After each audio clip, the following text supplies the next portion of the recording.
Gua itu adalah orang yang dari kecil pengen jadi pemusik.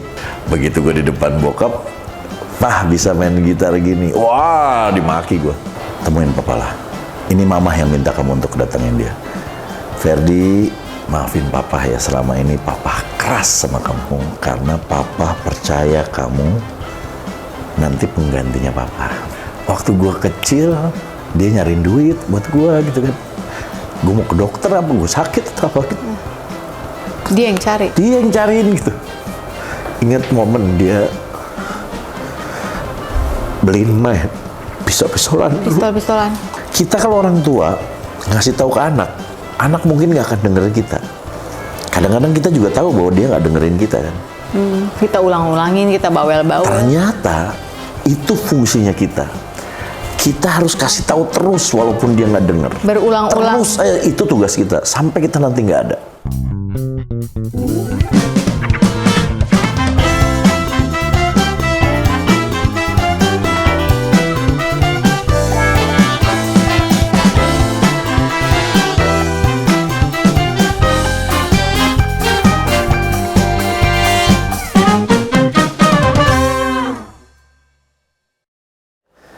Gue selalu bilang sama anak gue, "It's okay, kalian nggak pernah dengerin papa nggak apa-apa. Tapi someday papa nggak ada, insya Allah ini omongan papa semua kamu ingat." Buat yang masih status anak, jangan sampai orang tuanya nggak ada ya buat dengerin. Iya nggak sih? Betul. Menurut aku hidup akan lebih fluid gitu loh kalau kita belajar untuk mendengarkan orang tua. Walaupun kita nggak setuju nih sama mereka. Tapi kita dengerin aja dulu, nggak ada salahnya loh. Iya. Karena sebenarnya kayak main game sih. Orang tua itu hanya memberikan cheat ya sebenarnya. Cheat. Disebutnya cheat ya. Iya. Cheat ya. Bagi cheatnya dong yang cara gampangnya gitu. Orang tua tuh ngajarin itu karena dia udah pernah kemana-mana. Oh ternyata enggak. Yang shortcutnya ini gue kasih jalan yang shortcut. Kita makan anak kita lebih seneng dikasih tahu sama orang lain daripada sama kita. Oh iya, kalau itu ya.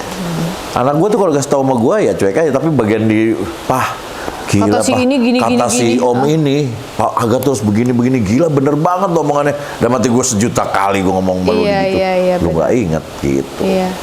Jadi ada situnya untuk anak. Biarkan dia nggak dengar. Berarti sampai akhir itu lu sempat lihat bokap datang ke konser lo atau ikut nyanyi gitu? Enggak. Tapi kalau dia datang ke gua lagi apa teman-teman ngumpul, pernah sekali sebelum sakit pernah. Bawa datang. "Wah, lagi kumpul-kumpul kau." "Iya, Pak." Ya udahlah. Oke ya, Papa pergi ya. Gitu doang. Tapi dia nggak pernah muji sih. Nggak ketahuan lagi nyanyiin lagu lo gitu nggak? Nggak, pas pada saat itu terus kan gue nyanyi. Oh, oke. Bagus ya lagu kau ya. Nah, itu baru di situ. Oh. Cuman gitu aja. Dulu gue bikinin lagu dong, judulnya Papa. Waktu zaman kuliah gue bikinin. Kan sering berantem, gue bikinin. Dia dikasih denger sama nyokapnya. "Nih lagunya ini buat Papa." Ngomong apa dia? Dia jawabnya gitu. Bukannya gimana lagunya nggak. Ngomong apa dia tentang aku? Hah? Didengerin ya. itu. Nah, dia diem aja, tapi sambil dandan. Oh kan neces. Apa sih neces tuh apa sih? Dandy ya. Dandy. Bokap gue tuh nggak pernah kalau nggak pakai jas. Selalu pakai jas terus pakai. Siapa yang ngajarin tuh ya? Padahal kan dia kabur dari rumah umur 5 tahun naik truk itu kan. Tapi kan dia jadi ketua Ray di Sumatera Utara. Oh really? Oh iya, jadi dia orang aktif. Dia dia yang bikin salah satu. Dia sekantor sama Setia Novanto kayak gitu-gitu. From nobody to somebody, bener-bener bokap ya. Dia makanya keras tuh gitu mungkin ya. Mungkin karena dia lebih keras lagi hidupnya.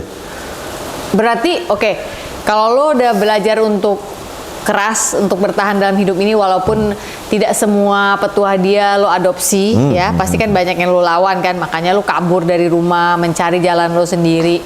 Ketika lo band-bandan itu dan ada hari-hari di mana lo nggak berhasil, di mana salah satu contoh tadi teman-teman lo keluar dari band dan lo dibiarin sendiri, itu lo termasuk orang baper nggak? Atau? Nah itu yang membuat gua ini ada kejadian sama sekarang. Ya. Gua itu kan nggak pernah gua baperin. Bokap begitu gua nggak baper, gua pergi doang tapi gua happy aja. Teman-teman gue begitu ya udah gue ambil begini. Gue tuh nggak pernah membaperkan sesuatu. Jadi gue mau look happy aja. Orang Tapi udah mati, nyimpen nggak? Kan gue nggak tahu. Pada saat gue masuk elemen itu kan luar biasa nih. Begitu masuk, gue dibawa ke psikolog. Hah? Gue dibawa ke psikolog. Sama Johan Yahya? Sama Johan Yahya, jadi ada psikolognya dulu. Gue nggak mau terima member yang bermasalah. Oh, harusnya gitu ya emang ya. Menurut Nah gue itu sih bener tuh. yang dilakukan dulu itu. Iya. Jadi gue ke psikolog, tapi kan gue namanya orang bego ya. Anjing, emang gue gila. Ada apa nggak psikiater ngerti, iya. kalau gila tuh. Gue dibawa ke psikolog udah biasa. Tahu-tahu gue di-meetingin. Ferdi, ada apa kamu? Kata psikolog. Mbak Hani waktu itu. Ada apa ya? Nggak ada apa-apa. Ada apa kamu? Kamu sedih sekali hatinya. Nah Tuh itu. kan. Jadi akhirnya gue mau kita balik runut lagi ke belakang. Gue itu suka kayak nggak ada apa-apa. Padahal sebenarnya gue di sini tertekannya banyak. Ya, event itu masalah bokap, event itu masalah dengan yang gue dulu nggak laku lah ibaratnya, culun, nggak pernah dianggap orang apa segala macem. Gue menyikapinya dengan fair, biasa aja. Padahal hati gue Padahal, ternyata iya. itu. Sedih That's sekali. why gue nggak bisa kesentuh sama lagu nadanya gitu dikit. Minor-minor kena lo ya. Minor, mayor. Mayor. Gini deh, lagu laki lu Yang yang mana? itu gue langsung gue cari kasetnya, langsung gue beli. Salah satunya adalah la la la. Tak ada yang apa nih? Aduh, itu langsung gue Stringnya Erwin Gutawa lagi. Langsung. gue dengerin dan gue langsung kemana-mana ini gue. Tapi itu lagu bagus banget ya. Ih jangan-jangan Bapi kamu bikin lagu itu waktu itu. Kan aku juga. Ya kan, udahlah, nggak usah bikin lagu gitu lagi. Ntar gue beli lagi. kan awalnya kan gue inget yang gue cerita ke lu nggak, yang gue SMS. Iya, iya, iya. Lagu Itu lagu itu? Lagu itu. Iya, berarti kita sama. Berarti mungkin emang kamu bikin lagu itu buat anak-anak yang apa namanya, belum pulih sama bapaknya ya. Karena episodenya mirip. Terus begitu kena lagu itu kayak gitu. Ya nggak, tapi memang jadi gue tuh salah satunya kayak gitu. Akhirnya tahu juga, oh maksudnya itu ya. Gue seneng string. Jadi kalau kedengeran string kayak misalnya film Charlie Angels, ada nada sedihnya aja. Ta-na-na, na-na-na-na-na. Ingat gue sampai sekarang. Ya. Jadi kayak string itu buat gue nusuk gitu, jadi itu seneng. Jangan-jangan itu yang membuat lo bisa menulis lagu yang menohok-nohok itu. Makanya sedih semua lagu gue. Iya. Lagu lu kan sedih kan? Iya, lagu gue sedih semua. Jadi kalau yang cinta tuh gue bikin. Jadi gue membuat lagu cinta. Mungkin laki lu membuat lagu cinta lebih as simple as that aja sama dia. Iya. Buat gue effort. Bukan. Masa effort kan lu udah sedih. Susah membuat nada kan, harus kita pikirnya bukan cuman liriknya. Aransemen harus kita Oh iya, pikirin. lu udah mikir Vibe-nya harus orangnya, ya. positif juga. Nah, laki lu kan bisa kan, oh nih buat gue maunya di wedding gitu kan. Wah, gue itu berat buat gue, gimana caranya lagunya. Dia mah kalau bikin aja, dia mah nggak, kalau gue tanya ini buat apa? Tapi lu Nggak tahu, tanyain bikin pasti, aja. ntar kalau dia pikir, pasti dia udah mikirin ke situ. Oh, gue pengen deh lagu gue dibawain di wedding, mungkin begitu ya. Kalau gue tuh bikin untuk wedding, aduh susah banget ya. Cinta Masa sejati. tiba-tiba bila Nah, aku ini yang salah satu gue bilang, kalau gue dipanggil ke wedding, gue salah satunya pasti nolaknya itu. Serius, gue nggak punya lagu cinta loh. Lu Iya. mau cuma satu lagu doang nih, Cinta Sejati. Yang lain semua lagunya patah hati. Nggak apa-apa mas, aduh kayak gimana gitu ya. Iya. Masa Perasaan orang nikah lu iya, nyanyiinnya. makanya. Iya. Tapi ya kalau emang klien mau Ya kalau nggak klien apa-apa. mau ya udah. Iya. Ya, masa gue pernah loh nge-MC waktu itu, bintang tamunya disuruh nyanyi lagu Zombie, Zombie. Lo bikin somblo. Terus itu ternyata nggak di-approve. Disuruh keluar loh nyanyi, ada dia yang ngetop dia. Gue nggak mau ngomong di sini ya. udah Lagu gila. itu. Udah gila juga sih itu di Ya di udah, wedding. pemilihan lagu di wedding agak kacau juga ya. Jadi kalau boleh gue simpulkan sampai dengan sekarang kita cerita ini, rasa yang lo punya buat bokap sebelum pemulihan di tangan lo itu ya, kalian ada rekonsiliasi sesaat itu cuma berdua, apa? Lebih ke marah kah atau sedih? Tadinya awalnya gue menyesal. Kalau untuk kenapa diem sama dia itu mungkin lebih ke banyak numpuk kali ya. Gue nggak pernah tahu di kepala gue bahwa gue itu salah apa sih. Lu pengen gue apa sih? Gue ranking 5 di SMA, salah. Gue nggak pernah rankingnya terakhir terus kena terus gue. Begitu SMA kelas 1, gue ranking 5 pada saat itu. 5 besar. 5 besar lah, karena yang dibagi raport cuma 5 orang gitu. Yang lain semua di hair gitu. Ibaratnya dulu apa sih hair ya namanya? Ya, ngulang. Diulang. Ya itu. Dan tetap Salah juga. bodoh kau. Ranking 1 dong jadi orang. Astaga, dari ranking terakhir jadi ranking harusnya selamatan malah gue pengennya. Ya enggak, tetap masih kurang. Jadi gue di kepala gue nggak ngerti mau lu apa sih sebenarnya gitu. Dan lu nggak bisa komunikasiin itu juga Nggak berani. Ke nyokap. Hah? Ke nyokap dong. Tanya, Mas, sebenarnya Nyokap kenapa itu sih, Mas? lebih belain gue. Jadi udahlah, nggak usah pikirin, namanya juga bapak-bapak. Udahlah. Udah kamu mau udah iya aja. Gitu, pokoknya nyokap tuh nggak mau ribet. Oh, ya. Jadi gue dia nggak pernah membahas gue juga secara langsung sama bokap mungkin. Dan gue juga nggak pernah meminta itu untuk menjadi satu masalah buat gue. Jadi kenapa sih Mas, papa mah? Udahlah bapak itu mah biasa. Lagi pusing dia. Gitu. Berarti jangan-jangan lu kabur-kaburan dari rumah itu ya karena itu ya? Iyalah, iya. Lu, bukan marah, emang berantem ya marah, tapi lebih ke lu ini. Gue bisa tanpa lu gitu. Itu satu statementnya, iya. Sama ini ada nggak? Kalau gue kan rada melo orangnya, ada nggak gini? Kali-kali dicari. Bisa lah. Kalau nyari kan pasti dia akan telepon dan dia maafin papa ya kan gitu ya, gitu. Boro itu mah. Nggak pernah dicari. Nah bener-bener udah malah gue suka ngeliat kalau dulu kan kalau ngelewat, lagi ada acara di rumah gue, di happy nggak ada gue, gitu. Ya udahlah, gue juga happy juga gitu. Sedih sebenarnya itu. Gue nangkep vibe sedihnya bukan enggaknya. Iya. Kalau diomongin mungkin gue sedih, cuma pada saat itu gue nggak sedih. Gue waktu kecil dulu suka berpikir, coba ya kalau gue kabur dari rumah, kali bokap gue sedih, kali gue pengen tahu reaksi dia, jadi gue suka punya cita-cita untuk kabur deh. Ya, dan gue kalau dibawa bokap gue ke kantor, gue itu nggak pernah disuruh masuk dulu. Di mana lo? Di mobil kasih uang makan. Karena? Nggak tahu. Tunggu ya. Nah bokap gue pagi ya sampai sore, ntar sore. Di mobil sampai sore. Yep. Zaman dulu nggak bisa main ginian. Ya kagak ada. Isi TTS. Cuman kan ada telepon mobil. Nah, untungnya bokap gue kan memang itulah ya. Ada telepon mobil. Ya gue sih seru. Nah itu. Kalau gue dibawa sedih, kenapa lu malu ya bawa gue ke dalam? Sedangkan kalau yang lain semua dibawa ke dalam. Anak-anak yang lain? Yep.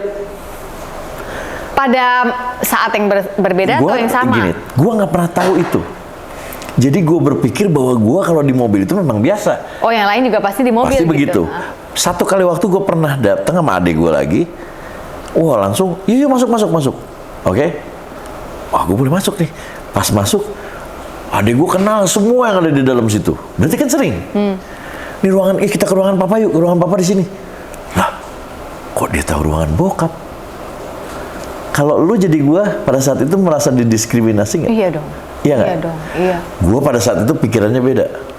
Berarti gue kalau kesini lagi gue harus bawa adik gue. Biar gue masuk ke dalam. Biar masuk. Jadi bukan disedihin pada saat itu, gue gimana caranya supaya adik gue ikut mulu. Berarti gue bisa masuk terus. Lo enjoy privilege-nya? Iya. Tapi kita nggak pernah tahu bahwa ternyata di dalam hati gue tuh semungkin sedih kali. Iya. Karena gue runut lagi ke psikolog yang bilang sedih sekali. Grief kan, itu namanya grief. Kalau lo inget waktu lo pernah nanya gue di All You Can Hear, kan gue sakit paru tuh, yang kalau secara traditional Chinese medicine, ya kan? Iya.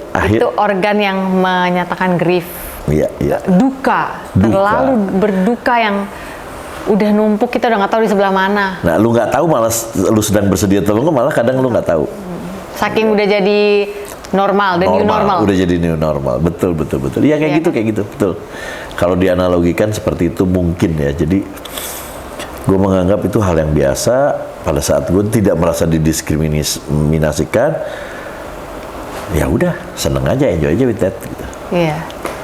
Tapi selama lo keributan sama bokap itu, lo nggak pernah ngerasa, kalau gue dulu gue inget banget rasa sakit di dada tuh sakit banget, kayak ada sakit banget gitu kayak. Mungkin waktu gue kecil. Tapi pas udah kesininya yang tadi gue bilang, gue udah menganggap itu menjadi udahlah. New normal, lo tutup semuanya. Udah cuek aja bokap begini terus gitu. Tapi itu menjadi trigger kalau misalnya ternyata waktu itu menjadi trigger ternyata ya yang disebut duka itu sama lo. Begitu dia ribut menyokap, marah gue. Gitu. Itu numpuk tuh. Tapi memang kesedihan sama kemarahan itu kayak dua mata uang loh, Iya. yang sama. Kayaknya begitu gua. Jadi marah merasakannya. sebenarnya menutupi kesedihan. Sedih karena nggak bisa marah gitu. Iya. Jadi keluarlah di situ gua nggak mau ketemu gitu. Untung lu bisa bikin lagu ya Pak. Iya mungkin ya. Iya Coba dong. kalau gua karateka, kan bawahnya Megiri terus. Lu katanya waktu kecil preman, Enggak. Bukan waktu beranteman kecil. gitu maksudnya. SMA lah. SMA gue lebih seneng kalau kesel di rumah tuh kalau nggak bisa kepicu ketemu orang bermasalah sama gue kayaknya Lu hajar. just one click away yuk gitu. Oh, lu nggak takut tuh ya berantem sama orang? Lebih ke bukan gak takut, gue udah gak mikirin takut kali ya. Mau menang mau kalah yang penting gue keluar aja dulu Emosinya keselnya gue. gitu. Jadi gitu kali. Masih untung tapi waktu muda ya, nggak di saat berkeluarga. Lu termasuk nikah muda kan ya? Gitu. Waktu awal elemen meledak itu ya, lu bagaimana dealing dengan semua fame yang lu punya yang tadinya menurut lu cupu, lu juga merasa kecil di hadapan bapak lo gitu. Gimana tuh rasanya waktu? Seneng pas. Oke nih, gue bisa ngebuktiin sama bokap gue, sama teman-teman gue yang dulu ninggalin gue, gitu. Pada saat itu malah berubah lagi, konfliknya beda lagi. Mungkin pada saat itu gue anak baru, taunya lagunya meledak. Ya itu disitulah anak-anak yang ngomong bahwa Fer, lu nggak boleh nyiptain lagu lagi ya di situ. Bahwa Fer, lu ketuaan, lu boleh main apa aja, tapi lu bukan vokalis. Ya udah Fer, kita jadi keluarga ya. Iya. Ya udah. Sedih lagi di situnya. Goyang nggak pada saat itu elemen? Ini gue ceritain itu bukan gue mengungkit, tapi ini perjalanan kita.